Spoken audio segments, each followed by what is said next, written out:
विकास जैसे ही घर के अंदर दाखिल हुआ, ऊंची ऊंची आवाज में अपनी भाभी को पुकारने लगा। भाभी, कहाँ हैं आप? जब उसे अपनी भाभी की आवाज़ सुनाई नहीं दी तो वो परेशान हो गया। सबसे पहले वो अपनी माँ के कमरे में गया। मामा, क्या आपको पता है सौम्या कहाँ पर है?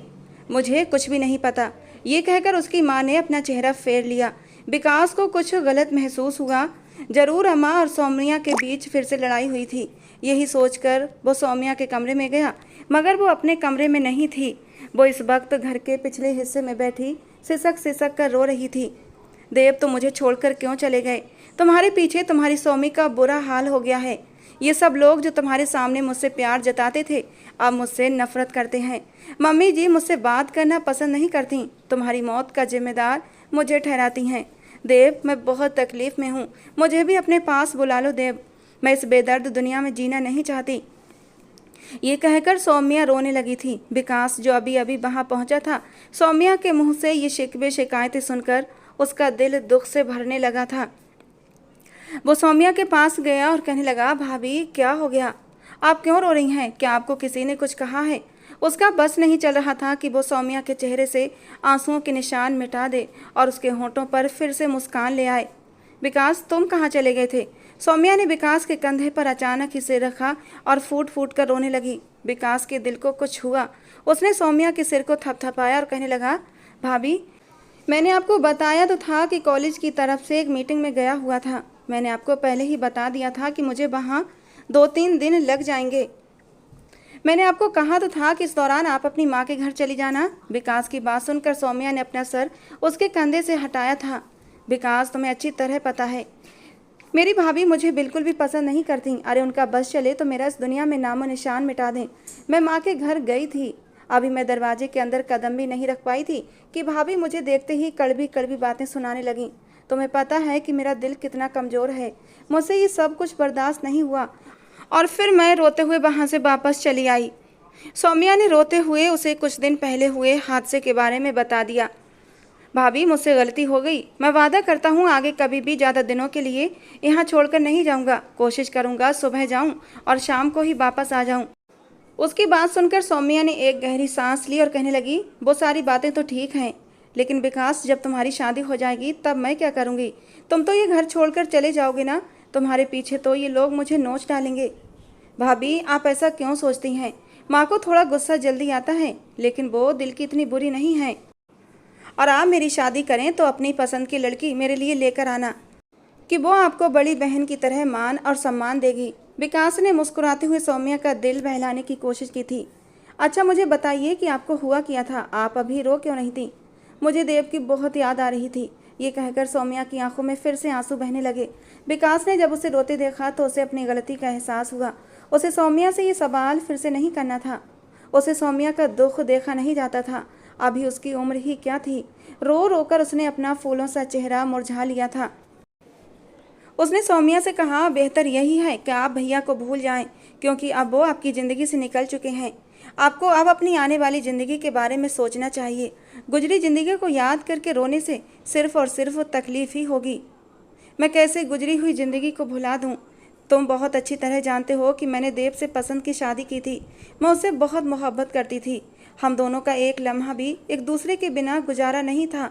मैं हर बार हर रोज़ यही दुआ करती हूँ कि मुझे देव का साथ सारी ज़िंदगी के लिए नसीब होता, और अगर मैं इस दुनिया से जाती तो देव की बाहों में दम निकलता। मगर ऐसा कुछ भी नहीं हुआ विकास, ऐसा कुछ भी नहीं हुआ। वो इंसान मुझे इस जालिम दुनिया में तन्हा छोड़कर चला गया। उसके लिए मैं देव को कभी माफ़ नहीं करूँगी। ये कहकर सौम्या फूट फूट कर रोने लगी। विकास ने उसे कंधे से पकड़ा और उसे तसल्ली देते हुए बोला, भाभी, आप इस दुनिया में तन्हा नहीं हैं, बल्कि मैं आपके साथ हूँ। मैं हर कदम पर हर मोड़ कर आपका साथ निभाऊंगा और कभी भी आपको अकेला नहीं छोड़ूंगा। आप देखिएगा कि सारी दुनिया आपके खिलाफ हो जाएगी, मगर उस वक्त भी विकास सिर्फ और सिर्फ आपके साथ खड़ा होगा। विकास की बात सुनकर सौम्या के चेहरे पर एक घायल सी मुस्कान फैल गई थी। उसे पता था इंसान बदल ही जाता है, और जो इंसान सबसे ज़्यादा दावे करता है उस इंसान को बदलने में एक सेकंड भी नहीं लगता। सौम्या ने उसकी इस बात का कोई भी जवाब नहीं दिया था। वे दोनों उसी अंदाज में खड़े थे कि अचानक दोनों को प्रीति की आवाज़ सुनाई दी। प्रीति, जो कि काफ़ी देर से विकास और सौम्या का ये ड्रामा देख रही थी, अब उससे बर्दाश्त नहीं हुआ तो उसने विकास को पुकार डाला। जब विकास ने पलट कर देखा तो पीछे ही उसकी यूनिवर्सिटी की दोस्त खड़ी थी, जो बहुत ही अजीबो-गरीब नज़रों से दोनों को देख रही थी। विकास ने जल्दी से सौम्या के कंधे से अपना हाथ हटाया और प्रीति की तरफ बढ़ते हुए कहने लगा, अरे यार, मैं कब से तुम्हारा इंतजार कर रहा था। प्रीति ने विकास की बात को पूरी तरह से नज़रअंदाज करते हुए सौम्या की ओर देखा और कहा, मुझे तो ऐसा नहीं लग रहा। सौम्या उन दोनों से काफ़ी दूर खड़ी थी, इसी वजह से वो उनकी बातचीत नहीं सुन पाई थी। सौम्या ने एक नज़र उनकी ओर देखा और अपने कमरे की ओर बढ़ गई। अब वो फिर से देव को अपने सीने से लगाकर जाने कितने घंटों तक रोने वाली थी। उसे संयम नहीं आ रहा था और ना ही उसे यकीन आ रहा था कि देव उसे छोड़कर जा चुका है। अक्सर जब रात को वो देव को अपने सपनों में देखती थी तो अगले पूरे दिन वो देव का इंतजार करती और सोचती कि देव जरूर उसकी ज़िंदगी में वापस आएगा। पूरा दिन बीत जाता और जब देव को नहीं देख पाती तो रात को फिर से रोने लगती थी। इसी तरह उसकी ज़िंदगी गुजर रही थी। विकास हर संभव कोशिश करता कि वो अपनी भाभी को सुकून दे सके, उसे दुनिया की सर्द गर्म हवाओं से बचा सके, लेकिन लाख कोशिशों के बावजूद भी कहीं ना कहीं वो ऐसी गलती कर देता जिससे लोग फिर से उसकी भाभी का जीना तंग करने लगते। प्रीति ने कहा, यार, मैंने तुमसे यूनिवर्सिटी के एक प्रोजेक्ट के बारे में बात करनी थी। दरअसल सर ने हमें एक ही ग्रुप में डाल दिया है। मैं चाहती हूँ कि तुम अपना ग्रुप बदल लो। जब प्रीति ने उसकी ये बात सुनी तो उसे लगा जैसे उसके पैरों के नीचे से ज़मीन खिसक गई हो। उसने अविश्वास से विकास की ओर देखा और कहा, इसका मतलब क्या है? मैं तो तुमसे इसी प्रोजेक्ट पर चर्चा करने आई थी और तुम मुझे उस प्रोजेक्ट से निकालने की बात कर रहे हो?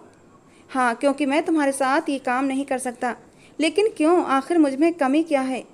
मैं क्लास की टॉपर लड़की हूँ। क्लास का हर स्टूडेंट मेरे साथ काम करने के लिए तरसता है और मैं तुम्हारे साथ काम करने के लिए तैयार हूँ। तुम्हें तो खुश होना चाहिए, लेकिन तुम यहाँ पर मुझे नखरे दिखा रहे हो।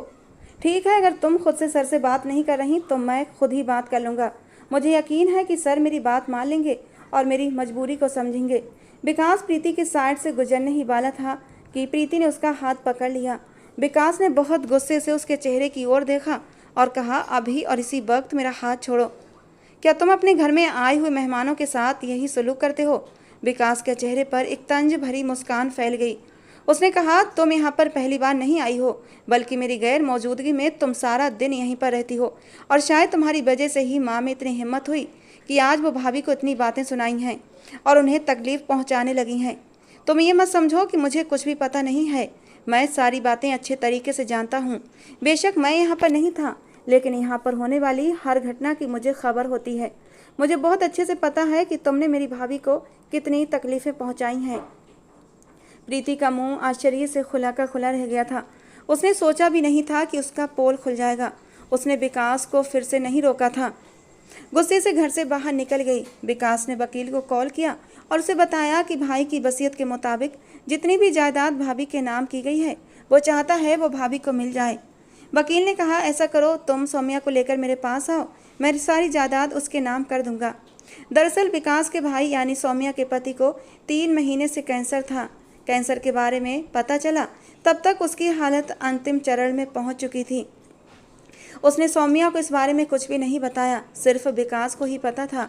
उसने विकास से वादा लिया था कि वो घर में किसी को नहीं बताएगा और इसके साथ ही उसने वसीयत भी लिख दी थी। वो वसीयत विकास के हवाले की गई थी।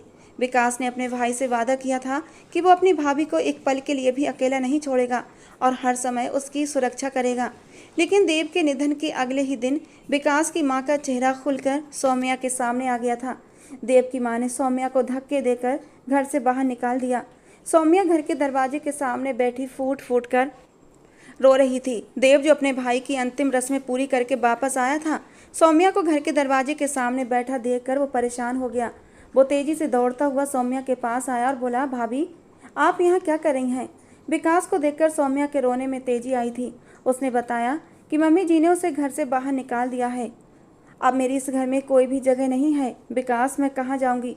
मेरे भाइयों के बारे में तुमको अच्छे से पता है कि वे मुझे स्वीकार नहीं करेंगे।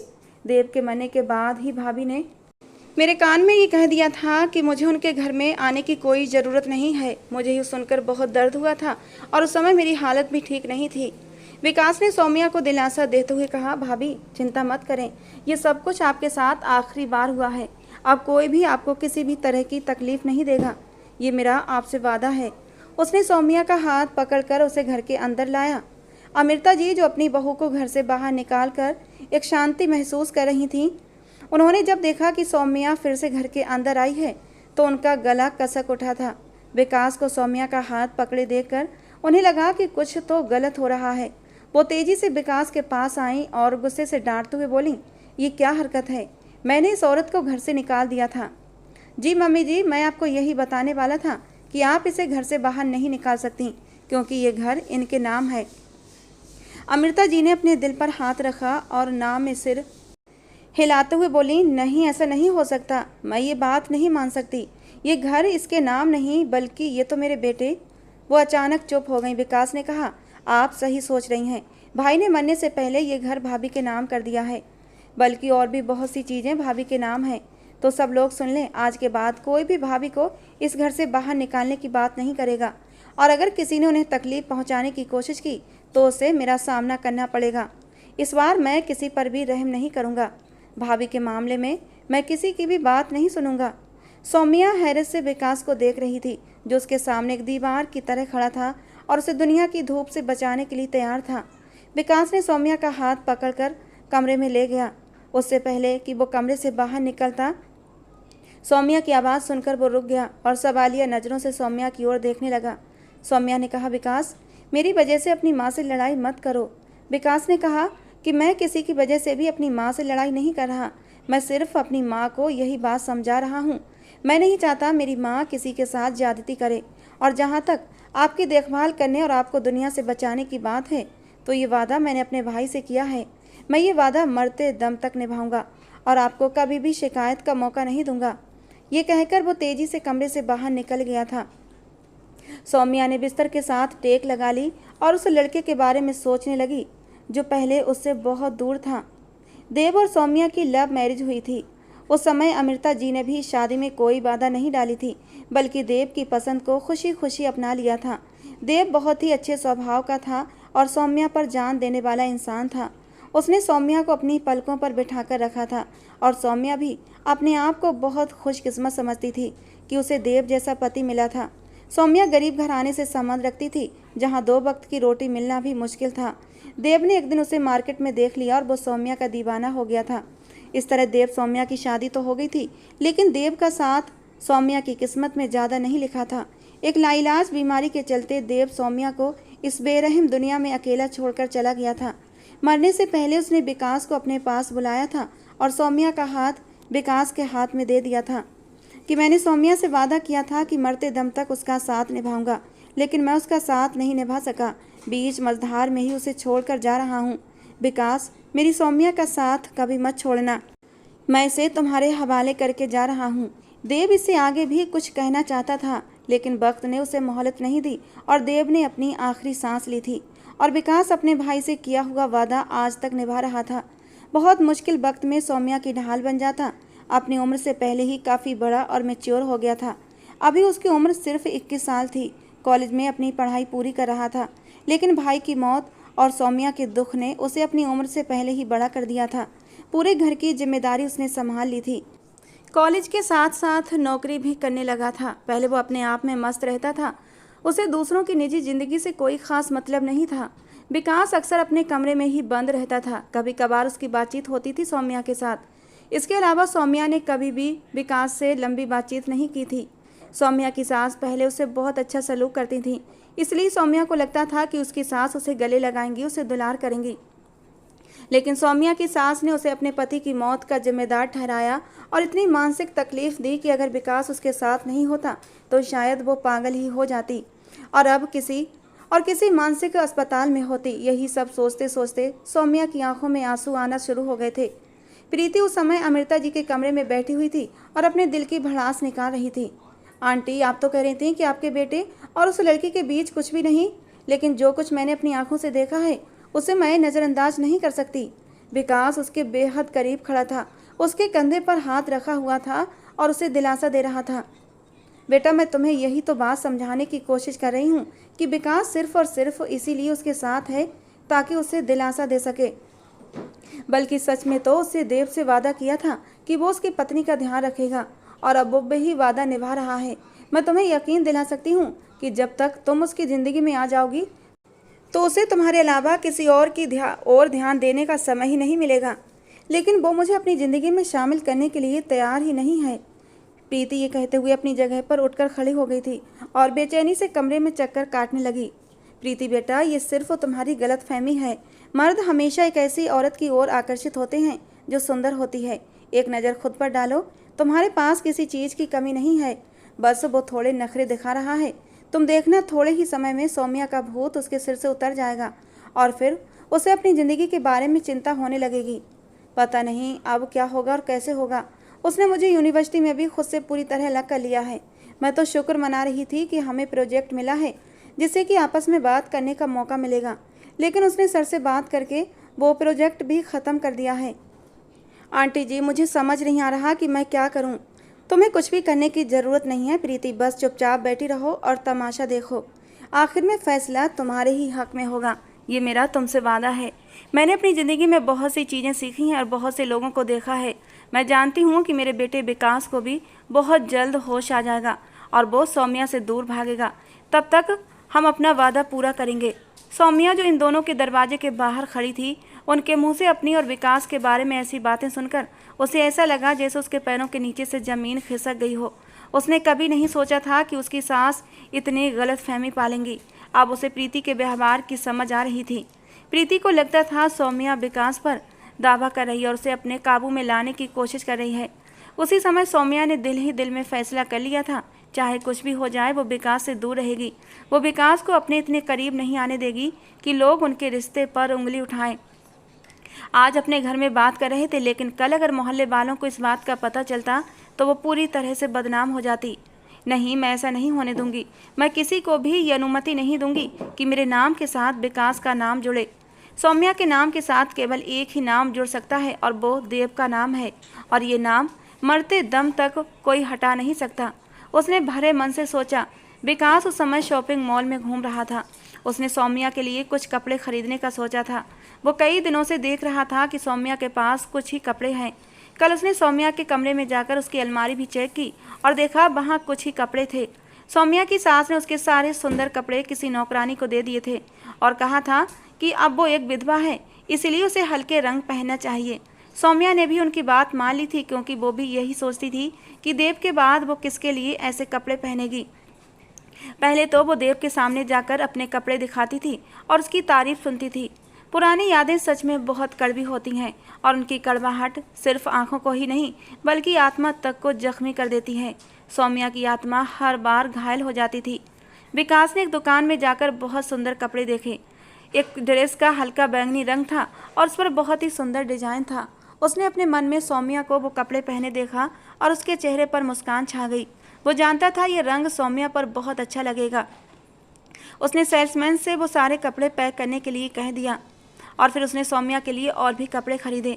उसने लगभग 5-6 ड्रेस सौम्या के लिए खरीदे थे। घर पहुंचकर विकास सबसे पहले सौम्या के कमरे में गया। उसने सौम्या के सामने कपड़े रखे और कहा, देखिए, मैंने आपके लिए शॉपिंग की है। सौम्या ने गंभीरता से उसके चेहरे की ओर देखा और कहा, मुझे इन कपड़ों की ज़रूरत नहीं है, ये कपड़े उठाओ और यहाँ से चले जाओ। उसके लहजे में बहुत ठंडक थी, जिससे विकास को कुछ गलत होने का एहसास हुआ। वो धीरे से सौम्या के करीब आया और कहने लगा, लेकिन क्यों? आपका भी हक है खुशियों पर। मौत से पहले ही आपने खुद को मान लिया है। भाई अब इस दुनिया में नहीं है, लेकिन जहाँ कहीं भी होंगे आपको इस तरह उदास देखकर खुश नहीं होंगे। आपकी ये सोनी कलाइयाँ बिल्कुल भी अच्छी नहीं लगती। और ये कहते कहते उसने ज़बरदस्ती सौम्या को बेड पर बिठा दिया था और साइड टेबल की दराज खोलकर उसमें से रंग बिरंगी ढेर सारी चूड़ियाँ निकालकर सौम्या को अपने हाथों से पहनाने लगा। कुछ ही देर में सौम्या की सोनी कलाइयाँ रंग बिरंगी चूड़ियों से भर चुकी थीं। सौम्या हैरान से विकास को देख रही थी। कितने हक और मान के साथ वो सौम्या को चूड़ियाँ पहना रहा था। उसने अपने हाथ पीछे खींच लिए और कहने लगी, विकास, किस रिश्ते से तुम मेरे करीब आते हो? मेरा और तुम्हारा कोई भी रिश्ता नहीं है, दूर रहा करो मुझसे। और ये बात विकास के दिल में चुभ कर रह गई थी। उसे नहीं पता वो सौम्या से इतना लगाव क्यों करता है। हर वक्त वो सौम्या के बारे में सोचता था। सौम्या के चेहरे पर मुस्कुराहट लाकर उसके दिल को सुकून मिलता था। उसकी आंखों में आंसू विकास के दिल को तड़पा कर रख देते थे। पता नहीं कौन सा रिश्ता था जो उसका सौम्या के साथ बन चुका था, और आज जब उसने उसे दूर झटक दिया तो विकास का दिल तड़प उठा था। वो सौम्या के और करीब आया और कहा, मुझे नहीं पता कि मेरा आपसे क्या रिश्ता है, लेकिन इतना जानता हूँ, आपको खुश देखकर मुझे खुशी मिलती है। आपको दुखी देखता हूँ तो मेरा दिल भी दुखी होता है। हर वक्त आपके बारे में सोचता हूँ। इस रिश्ते को क्या नाम दूँ मुझे नहीं पता। ये कहते कहते उसने सौम्या के हाथ थाम लिए थे। फिर कहने लगा, सौम्या, आपको मेरी कसम है, अगर आपने अपने हाथ से ये चूड़ियाँ उतारी। ये कहकर विकास कमरे से निकलता चला गया था और सौम्या हैरान सी विकास की बातों में उलझ गई थी। उसने अपने हाथों पर नजर डाली जहाँ रंग बिरंगी चूड़ियाँ चमक रही थीं। चाहते हुए भी वो उन चूड़ियों को अपने हाथों से निकाल नहीं सकी। और जब अगले दिन उसकी सास ने सौम्या के हाथों में चूड़ियाँ देखी थीं तो बिजली की तरह झपट कर उसके पास आई थीं और उसके हाथ पकड़ लिए। कहने लगी, तुम्हारी हिम्मत कैसे हुई ये चूड़ियाँ अपने हाथों में पहनने की? तुम विधवा हो और विधवा बनकर रहो इस घर में। जवान मर्द भी इस घर में मौजूद है। अपने लटके झटकों से मेरे बेटे को दूर रखना। समझ में आई? मेरा एक बेटा तुम निगल चुकी हो। मेरे दूसरे बेटे के करीब आने की कोशिश भी मत करना, वरना मुझसे बुरा कोई नहीं होगा। और अगले ही पल उन्होंने सौम्या के दोनों हाथ पकड़कर दीवार पर दे मारे थे। सारी चूड़ियाँ टूटकर किरची किरची हो चुकी थीं और कुछ चूड़ियों के टुकड़े सौम्या के हाथों में भी घुस गए थे।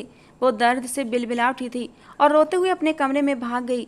गलती उसकी ही थी। उसे क्या जरूरत थी चूड़ियाँ पहनने की? वो विधवा है और विधवा का जीवन इन सब चीज़ों से दूर होता है। उसके दोनों हाथ बुरी तरह जख्मी हो चुके थे। कई जगह चूड़ियों के टुकड़े घुस चुके थे। उसने मुश्किल से कराहते हुए अपने हाथों से चूड़ियों के टुकड़े निकाले थे। फिर नौकरानी की मदद से पट्टी बांध ली थी। उसने सोच लिया था कि अगर उसे इस घर में रहना है तो उसे विकास से दूर रहना होगा और जल्द से जल्द उसे विकास की शादी भी करानी पड़ेगी, नहीं तो वो बेसहारा हो जाएगी। और जब अगले दिन विकास ने उसके हाथों पर पट्टी बंधी देखी तो उसने वजह पूछी और सौम्या ने बहाना बना दिया कि सोने से पहले वो हाथों से चूड़ियाँ निकाल रही थी तो कुछ चूड़ियों के टुकड़े मेरे हाथों में चुभ गए हैं। उसके चेहरे पर झूठ की लकीरें साफ दिख रही थीं, लेकिन विकास कुछ भी नहीं बोला था। सौम्या चुपचाप किचन में जाकर काम करने लगी और बहुत दुख से वो सौम्या की पीठ को देखता रह गया। 25 साल की सौम्या ने अपनी ज़िंदगी में न जाने कितने दुख देख लिए थे। विकास के दिल में सौम्या के लिए कुछ अलग ही जज्बात अब पनपने लगे थे। वो अभी तक इन पनपते जज्बातों से बेखबर था। सौम्या के लिए उसकी तड़प, सौम्या के दुख में विकास का दुखी होना, सौम्या की खुशी में खुश होना। विकास इसे सिर्फ अपने भाई से किया हुआ वादा ही समझ रहा था, लेकिन उसका दिल सौम्या के दिल के साथ जुड़ चुका था, जिसका उसे पता नहीं था। और बहुत जल्दी ही ये राज उस पर खुला था जब वो सौम्या को लेकर डॉक्टर के पास गया था। सौम्या की तबीयत कुछ दिन से ख़राब थी। बार बार बुखार आता और दवा लेने से उतर जाता था, लेकिन लगातार कई दिन तक ऐसा हुआ तो वो सौम्या को लेकर डॉक्टर के पास चला आया था। डॉक्टर ने कुछ दिन की दवाई देकर उसे बेड रेस्ट के लिए कह दिया था। अभी वो क्लिनिक से बाहर ही निकले थे कि तेज बारिश होने लगी। एक तो सौम्या पहले से ठीक नहीं थी, अब भी हल्का हल्का बुखार उसके शरीर में था। ऊपर से बारिश ने उसे बिल्कुल ही तोड़ कर रख दिया था। सौम्या का ठंड के मारे बुरा हाल हो गया था। गाड़ी तक पहुंचते पहुंचते सौम्या बुरी तरह भीग चुकी थी और ठंड से बुरी तरह कांपने लगी थी। गाड़ी चलाते हुए विकास बार बार सौम्या को तसल्ली दे रहा था कि अभी कुछ ही देर में हम घर पहुंच जाएंगे, लेकिन जब सौम्या की कपकपाहट नहीं रुकी तो विकास ने साइड पर गाड़ी रोकी और अपनी सीट से हटकर सौम्या के करीब होकर बैठ चुका था। और अगले ही पल बिना सोचे समझे वो सौम्या को अपनी बाहों में समेट चुका था। वो सौम्या को अपने शरीर की हल्की सी गर्मी देकर उसे गर्म करना चाहता था। और इस वक्त तक विकास के दिल में कुछ भी गलत नहीं था, लेकिन सौम्या को बाहों में भरते ही उसके दिल की धड़कन तेज हुई थी और उसके दिल ने शोर मचाना शुरू कर दिया था। एक अजीब सी सनसनाहट थी जो उसके पूरे शरीर में दौड़ गई थी। और यही वो पल था जब विकास का दिमाग झंझना उठा था। उसे ये समझते देर नहीं लगी कि वो सौम्या के लिए कुछ अलग ही जज्बात रखता है। वो उससे प्यार करने लगा है और इस खुलासे पर वो हैरान भी था और खुश भी था। उसने सौम्या को अपनी बाहों में और भी कस के समेट लिया था। उसके चेहरे पर एक मधुर मुस्कान बिखर गई थी। सौम्या के लिए दिन भर उसका बेचैन रहना आज उसकी समझ में आ चुका था। वो अब भी सौम्या को अपनी बाहों में समेटे बैठा था। सौम्या की कपकपाहट अब कुछ हद तक कम हो गई थी। वो विकास के सीने में सर छुपाए बैठी थी और उसे बहुत सुकून मिल रहा था। कुछ ही देर में सौम्या की हालत सुधरी और वो दोनों घर आ चुके थे, लेकिन अब विकास के दिल की दुनिया ही बदल चुकी थी। उसके तो पैर ही जमीन पर नहीं पड़ रहे थे। प्यार का ये नया एहसास उसके मन में नई कोपलें फोड़ने लगा था और आज उसे अपने भाई के लिए किए हुए वादे का असल मतलब समझ आया था। उसके भाई का ये मतलब नहीं था कि वो सिर्फ भाभी के रूप में सौम्या की देखभाल करे, बल्कि देव का इरादा कुछ और था। वो विकास से यही कहना चाहता था कि वो सौम्या से शादी कर ले और ज़िंदगी भर उसका साथ निभाए। लेकिन वो विकास से ये बात खुले शब्दों में नहीं कह पाया था। लेकिन आज विकास सब कुछ समझ चुका था और उसने अपने दिल में पक्का इरादा कर लिया था। उसने दिल ही दिल में मान लिया था कि वो अब सौम्या को प्यार करने लगा है। उसे नहीं पता ये प्यार कब हुआ और क्यों हुआ, लेकिन अब उसके दिल में प्यार जन्म ले चुका था और वो किसी भी तरह अब सौम्या को पाना चाहता था। और शाम को जब वो सौम्या के कमरे में चाय और गर्मा गर्म बाहर से लाए हुए समोसे लेकर गया तो सौम्या गुस्से से उसे देखकर भड़क उठी थी। कहने लगी, विकास प्लीज़ मुझसे दूर रहा करो, क्यों बार बार मेरे करीब आने की कोशिश करते हो? तुम्हारे इस वक्त मेरे कमरे में आना ठीक नहीं है। अभी के अभी ये चाय और समोसे उठाओ और यहाँ से निकल जाओ। सौम्या को जब गाड़ी में विकास ने अपनी बाहों में समेटा था तो उस समय सौम्या को ये होश नहीं था कि विकास उसके बेहद करीब है, क्योंकि सौम्या की हालत उस समय ठंड के मारे कुछ ज़्यादा ही ख़राब थी, बल्कि वो खुद ही विकास की बाहों में सिमट गई थी। लेकिन बाद में उसे कुछ गलत होने का एहसास हुआ था कि उसे विकास के इतने करीब नहीं आना चाहिए था और अब उसने सोच लिया था कि वो विकास को दोबारा मौका नहीं देगी। आखिर को विकास एक जवान मर्द था और वो नहीं चाहती थी विकास के दिल में उसके लिए कोई गलत जज्बात पैदा हों। और वैसे भी विकास उससे पूरे 4 साल छोटा था और इसीलिए आज उसने विकास को झड़क कर रख दिया था। सौम्या का ये रवैया देखकर उसे बहुत तकलीफ हुई थी। इससे पहले सौम्या ने कभी भी उससे इस तरह की बात नहीं की थी। मैं नहीं चाहती कि तुम्हारी वजह से मेरे चरित्र पर बात आए। मैं सारी ज़िंदगी केवल एक ही इंसान से प्यार किया है और मैं चाहती हूँ केवल उसी इंसान का नाम मेरे नाम के साथ जुड़ा रहे, सौम्या ने बहुत ही गुस्सा लाते हुए कहा था। विकास को ऐसा लगा कि किसी ने उसका दिल हाथों में पकड़कर बुरी तरह मसल दिया हो। उसे अपने दिल में तेज दर्द का एहसास हुआ था। उसने खड़े होकर सौम्या से कहा, सौम्या जी, आप ये किस तरह की बातें कर रही हैं? मैंने कभी भी किसी के सामने आपके बारे में कोई भी गलत बात नहीं की। तुमने गलत बात नहीं की, लेकिन लोग गलत बातें कर रहे हैं। मैंने मम्मी जी को बात करते हुए सुना था और वो समझ रही हैं कि मैं तुम्हें अपने काबू में करने की कोशिश कर रही हूँ और प्रीति भी यही सोचती है। उन्हें लगता है कि मैं तुम्हारी ज़िंदगी पर कब्जा कर लूँगी। क्या उन्होंने ऐसा कहा? मैं अभी जाकर उनसे पूछता हूँ। विकास जाने ही वाला था कि सौम्या ने उसका हाथ पकड़ लिया और उसकी आंखों में देखते हुए बोली, तुम्हें किसी से कोई भी बात करने की ज़रूरत नहीं है।